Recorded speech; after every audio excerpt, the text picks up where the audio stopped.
ಆತ್ಮೀಯ ಬಂಧುಗಳೇ, ಶ್ರೀರಾಮಚರಿತಮಾನಸ ಉತ್ತರಕಾಂಡ. ಇದರಿಂದ ಇವತ್ತು ಛಂದಸ್ಸುಗಳನ್ನು ತಿಳ್ಕೊಳ್ಳೋಣ.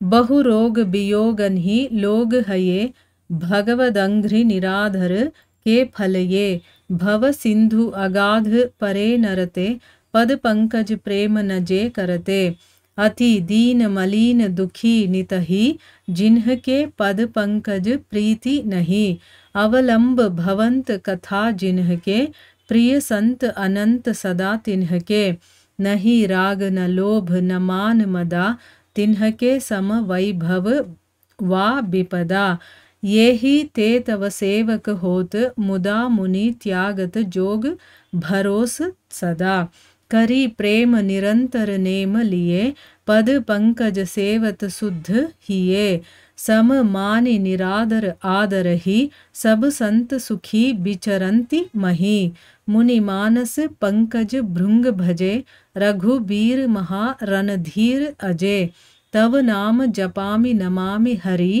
भव रोग महागद मान अरि गुणशील कृपा परमायतनम प्रणमामि निरंतर श्रीरमणं रघुनंद निकंदय द्ವಂದ್ವ ಘನಂ ಮಹಿಪಾಲ ಬಿಲೋಕಯ ದೀನಜನಂ. ಇವು ಛಂದಸ್ಸುಗಳು. ಈಗ ಇದರ ಅರ್ಥವನ್ನು ತಿಳ್ಕೊಳ್ಳೋದಕ್ಕೆ ಪ್ರಯತ್ನ ಮಾಡೋಣ.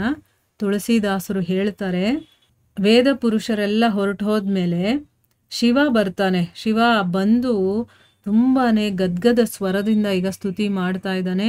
ಅವನು ಹೇಳ್ತಾನೆ, ರಾವಣನನ್ನ ಕೊಂದು ಈ ಭೂಮಂಡಲಕ್ಕೆ ನೀನು ಮನೋಹರವಾದಂತಹ ಭೂಷಣನಾಗಿದೆಯಾ.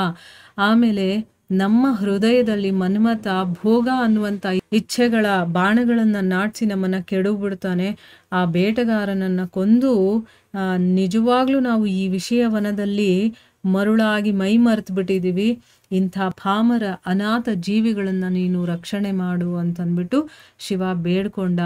ಈಗ ಮುಂದುವರೆದು ಪ್ರಾರ್ಥನೆಯಲ್ಲಿ ಹೇಳ್ಕೊಳ್ತಾನೆ, ನಿನ್ನ ಚರಣಕಮಲಗಳನ್ನ ಅನಾಧರಿಸಿ ಅಂದರೆ ಅದಕ್ಕೆ ಗೌರವ ಕೊಡದೆ ಅದರ ಫಲವಾಗಿ ಜನರು ಬೇಕಾದಷ್ಟು ರೋಗ ವಿಯೋಗದಿಂದ ದುಃಖ ಪೀಡಿತರಾಗಿದ್ದಾರೆ.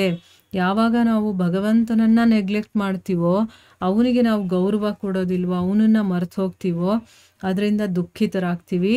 ನಿನ್ನ ಪಾದಪದ್ಮಗಳನ್ನು ಯಾರು ಪ್ರೀತಿಸೋದಿಲ್ವೋ ಅವರು ಅಗಾಧವಾದಂತಹ ಭವಸಾಗರದಲ್ಲಿ ಮುಳುಗೋಗಿರ್ತಾರೆ.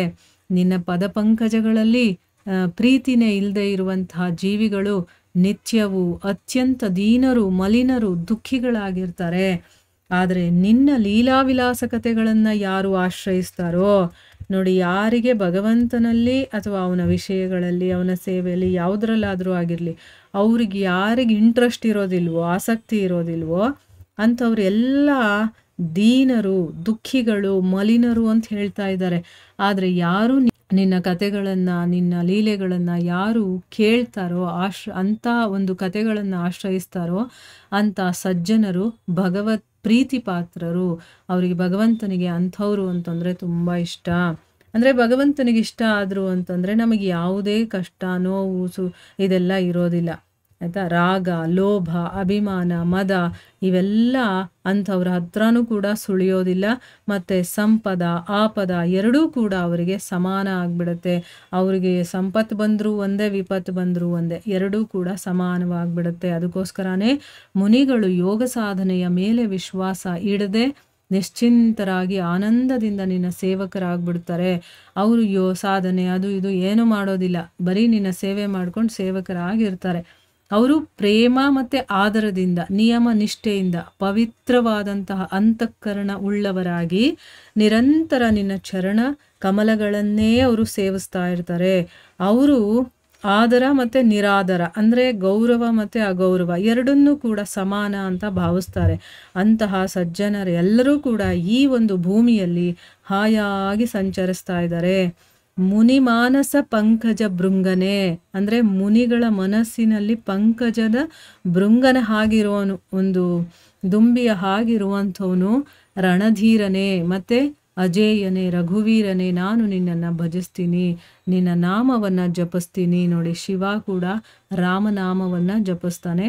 ಹರಿ, ನಿನಗೆ ನಮಸ್ಕರಿಸ್ತೀನಿ ನಾನು, ನೀನು ಭವರೋಗಕ್ಕೆ ಮಹಾಭೇಷಜ, ಈ ಭವರೋಗವನ್ನು ದಾಟೋದಕ್ಕೆ ನೀನು ಮಹಾಭೇಷಜನಾಗಿದೆಯಾ, ಅಹಂಕಾರದ ಕಡುವೈರಿಯಾಗಿದೆಯಾ, ನೀನು ಗುಣ ಶೀಲ ಕೃಪೆಯ ಪರಮ ನಿಧಾನನಾಗಿದೆಯಾ. ಲಕ್ಷ್ಮೀಪತಿಯೇ, ನಿರಂತರ ನಿನಗೆ ವಂದಿಸ್ತೀನಿ ನಾನು. ರಘುನಂದನ, ಜನ್ಮ ಮರಣ ಸುಖ ದುಃಖ ರಾಗ ದ್ವೇಷ ಈ ಎಲ್ಲ ದ್ವಂದ್ವಗಳನ್ನು ಕೂಡ ನೀನು ನಾಶ ಮಾಡು. ಓ ಮಹೀಪಾಲ, ಈ ದೀನ ಸೇವಕನ ಮೇಲೆ ನಿನ್ನ ಕೃಪಾ ದೃಷ್ಟಿಯನ್ನ ಬೀರು ಅಂತಂದ್ಬಿಟ್ಟಿಲ್ಲಿ ಶಿವ ಪ್ರಾರ್ಥನೆ ಮಾಡ್ಕೊಳ್ತಾ ಇದ್ದಾನೆ.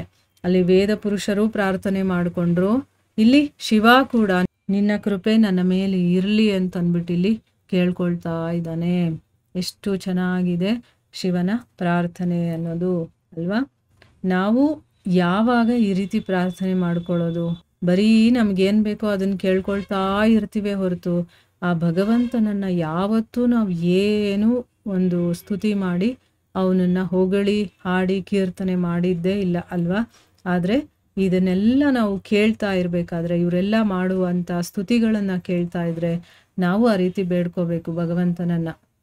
ಭವದಿಂದ ನಮ್ಮನ್ನು ಕಾಪಾಡು ಅಂತ ಕೇಳ್ಕೊಳ್ಬೇಕೇ ಹೊರತು ಇಲ್ಲಿನ್ನೂ ಒಂದಷ್ಟು ಆಸ್ತಿ ಕೊಡು, ಅಂತಸ್ತು ಕೊಡು, ಸ್ವರ್ಗ ಕೊಡು ಅಂತೆಲ್ಲ ಕೇಳ್ಕೊಳ್ಳೋದಲ್ಲ. ನಾವು ಏನು ಕೇಳ್ಕೋಬೇಕು ಅನ್ನೋದನ್ನು ಇವರ ಒಂದು ಸ್ತುತಿಗಳಿಂದ ನಾವು ತಿಳ್ಕೋಬಹುದು. ಸೊ ಇಲ್ಲಿಗೆ ನಾವು ನಿಲ್ಲಿಸೋಣ. ಹರೇ ಕೃಷ್ಣ.